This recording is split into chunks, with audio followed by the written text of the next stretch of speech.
I never expected our anniversary dinner to become a memory I'd replay in nightmares. But that night changed everything. I was in the dining room, the table set with candles, wine glasses sparkling, our favorite music playing softly in the background. My heart fluttered because, after 15 years, I still believed anniversaries should feel like promises renewed. Then I saw him whispering. "She doesn't suspect a thing." I froze. I didn't know whether to laugh, cry, or scream. You know that moment when time slows down, and everything else fades except the sound of betrayal? That was it. I realized then, this wasn't just a one-off mistake, it was a plan. Look at me right now, sharing this with you. If you're with me so far, please like this video and leave a comment. Tell me if you've ever felt that gut punch of betrayal, and don't forget to subscribe, because I'll tell you how I turned that pain into something stronger. Back at the table, the neighbor sat across from us, smiling politely, completely oblivious. My husband's hand brushed hers. I swallowed hard. I wanted to speak, but I stayed quiet. I pretended to sip my wine, pretending nothing was wrong, mentally begging my lips not to betray the shaking inside. I remembered the taste of the soup, rich, savory, but suddenly, metallic. I could feel each drop like a countdown to disaster. My vision narrowed to just them, his face, her laugh, the way her foot grazed his under the table. And then the whisper again. "She doesn't suspect a thing." My chest tightened. I thought, how can a person be so comfortable lying, so cold, so calculated? I wanted to explode. But instead I forced myself to breathe deeply, inhale peace, exhale pain. I looked at him directly. When no one expects confrontation, silence can speak volumes. I paused for a full minute, letting everything hang in the air. In that stillness, I made a decision. I would not break down. I would not beg or plead. Something far more powerful was forming inside me, a resolve. A quiet fire. So, if you're feeling what I felt, like your trust has been weaponized, stay till the end. I promise to share what came next, how I turned that betrayal into my moment of truth. And if this story hits you in the gut, share it, so others aren't alone. The music in the background reached a crescendo, and I stood up, gift in hand. I cleared my throat, forcing air into my lungs. I looked across the table, eyes steady, voice even, and said, "I think it's time we call it a night." Their heads turned. Dinner froze. The neighbor's smile faltered. And my husband? He looked like a deer caught in headlights. I walked away, leaving my plate untouched, stepping past their stunned expressions out of the dining room into the dark hallway, where my real journey began. I stood in the hallway under dim light, heart pounding, breaths shallow. I heard his footsteps behind me, soft, hesitant. But I didn't turn around. I leaned against the wall and let tears fall quietly. They weren't tears of sorrow, they were tears of waking up. Realizing I deserved better. That I wasn't the victim, they were. Inside, my mind raced through every memory. Every anniversary before. Every promise he had whispered. I saw the neighbor's face, pretty, polite, but suddenly stained with guilt by association. The way she reached for the bread roll near his plate, the way she laughed like she owned that moment. It sickened me. I took a deep breath. This ends now. I walked back inside. The room felt smaller. Shadows danced. The candles flickered in sympathy. I looked at him. He avoided my eyes. Then I looked at her. She locked eyes with me. For half a second, she knew. I said softly, "You know, anniversaries are supposed to be about commitment." The neighbor stiffened. He stuttered. The waiter froze, wine glass trembling in hand. People glanced their way, sensing the tension crackling. I pivoted, turned on my heel, walked past them, into the living room. I heard murmurs, plates shifting, chairs scratching, then I heard a door close behind me. His. But I didn't go after him.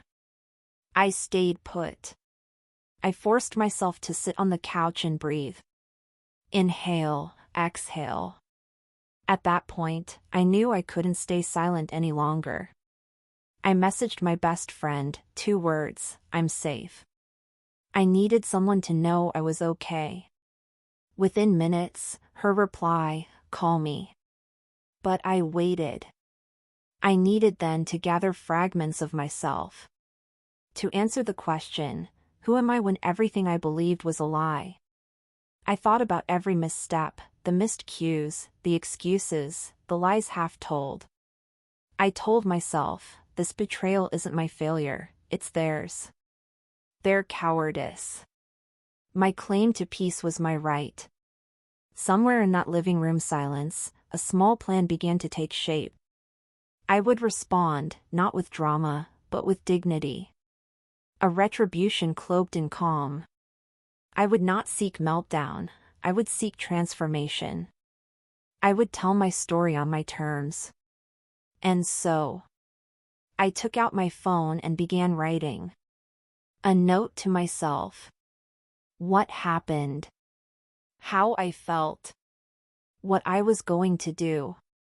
Every sentence fueled something new, strength, clarity, hope. By the time I finished, I had drafted the first chapter of my own comeback. Over the next few days, I moved quietly. No rants on social media. No explosive scenes. But inside, emotions stormed. I sold jewelry he had given me.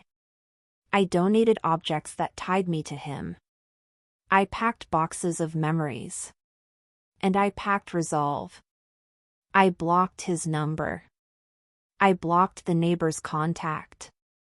I changed routines. I walked through the house like each room was reclaiming itself, from betrayal to rebirth. I cried. I laughed. I felt rage and relief in equal waves. At one point, he texted, "We need to talk. Please." I read it. I deleted it. No pleading. No begging. Just firm lines. I was rewriting the rules. I took down anniversary pictures and replaced them with photos of my own milestones. Workshops I'd taken, friends I'd talked to, businesses I dreamed of. I was building a new vision of me. I started journaling every morning, truths, fears, goals. Each word soothed and strengthened. I started therapy, rebuilding trust in myself. I surrounded myself with people who lifted me, who believed in my power beyond his betrayal. And slowly, the weight began to lift. Then came the final decision. The house. Our house, that felt like a cage, now a financial anchor for him. I contacted a real estate agent. Listed the property.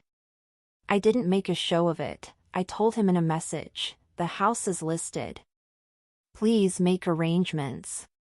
That night, I slept with the windows open, breathing freedom. I didn't go to her place. I didn't humiliate him publicly. But I reclaimed every part of my life. And the world, my friends, family, even casual acquaintances, started noticing. They asked, "Are you okay?" I said, "Better than ever." I wasn't just surviving. I was evolving. Weeks later, I returned to the dining room, our dining room empty now of tension.